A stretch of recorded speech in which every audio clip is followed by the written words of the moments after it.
Selamat datang di kuliah Organisasi dan Arsitektur Komputer. Saya Prima Dewi Purnamasari. Pada video kali ini, kita akan membahas mengenai the microprocessor based PC system. Bahan materi dari kuliah ini diambil dari Barry Bradbury, The Intel Microprocessor 8th Edition. Apakah itu komputer? Pada dasarnya ada 3 komponen pembentuk sebuah komputer. Jadi, jika sebuah benda sudah terdiri dari 3 komponen ini, maka kita dapat menyebut benda tersebut adalah sebuah komputer. Ketiga komponen ini saling terinterkoneksi dengan wires atau kabel. Apa saja komponen tersebut? Yaitu mikroprosesor, memori, dan I/O. Yang ketiganya saling terinterkoneksi dengan bus, yang mana bus ini adalah kumpulan dari kabel-kabel yang menghubungkan ketiga komponen tersebut. Nah, ini adalah blok diagram dari sebuah microprocessor based computer system. Jadi kita punya mikroprosesor yang saling terhubung ke memori system, di mana memori system di sini bisa ada dynamic RAM, static RAM, cache, read-only memory, flash memory, EEPROM, dan sebagainya. Kita sudah mempelajari ini sebelumnya ya. Kemudian mikroprosesor juga terhubung ke I/O system. I/O ini singkatan dari input output.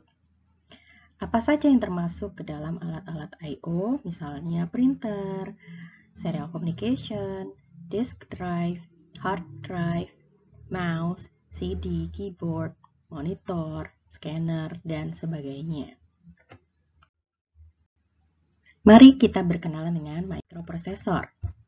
Mikroprosesor adalah controlling element di dalam komputer kita dan seringkali juga disebut sebagai CPU atau Central Processing Unit.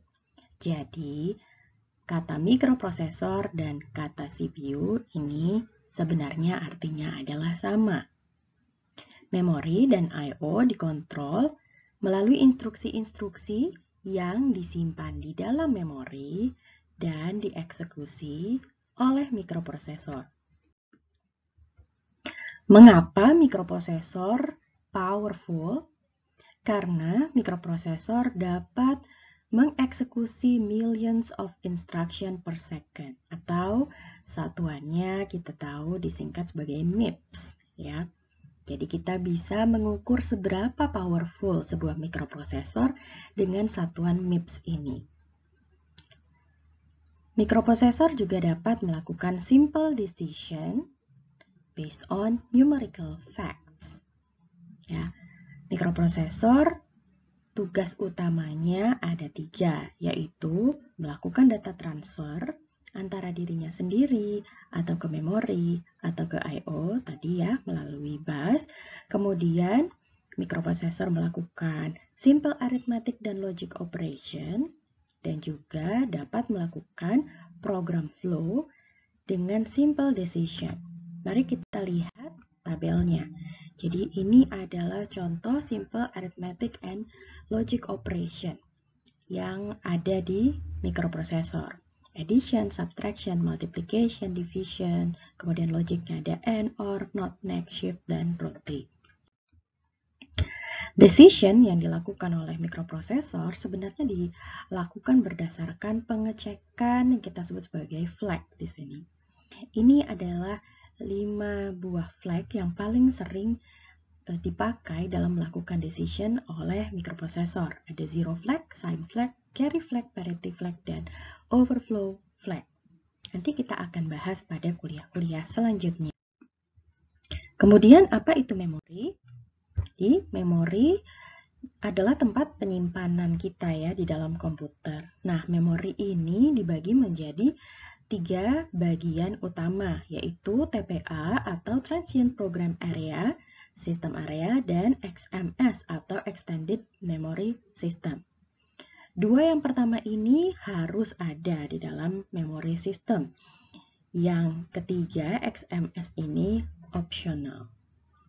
Tetapi komputer zaman sekarang sudah pasti mempunyai XMS ini.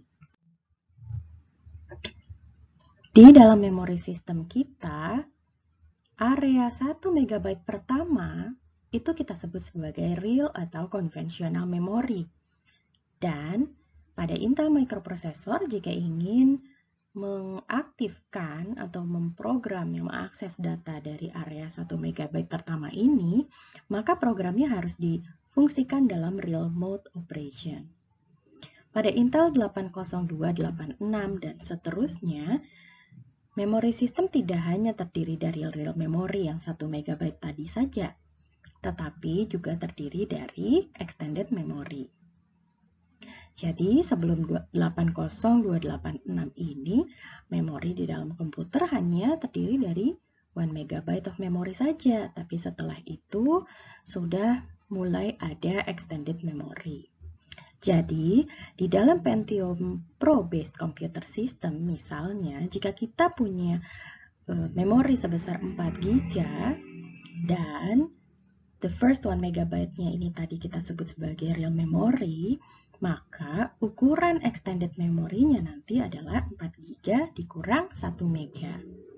Atau misalnya jika dia punya 64 GB memori, maka ukuran extended memorinya adalah 64 GB dikurang 1 MB yang tadi difungsikan untuk real memory.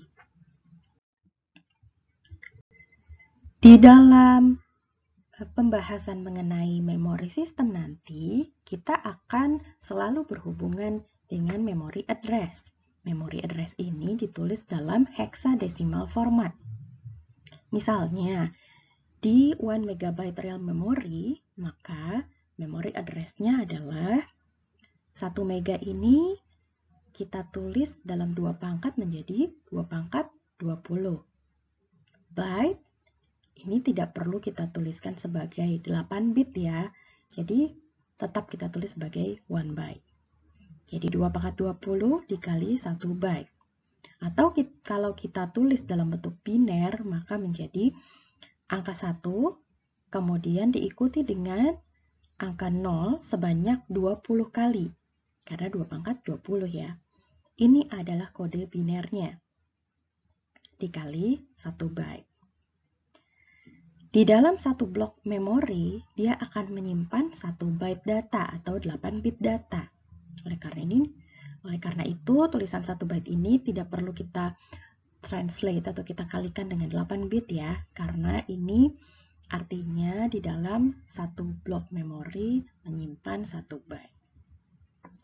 Jadi tadi 1 MB real memory ini, kalau kita ingin tahu starting address dan ending address-nya menjadi seperti ini. Starting address dimulai dari 0, 0 semua di sini, ditulis dalam hexa, jadi 0-nya sebanyak 5 kali, kemudian kode H atau hexa. Ending address-nya adalah 2 pangkat 20.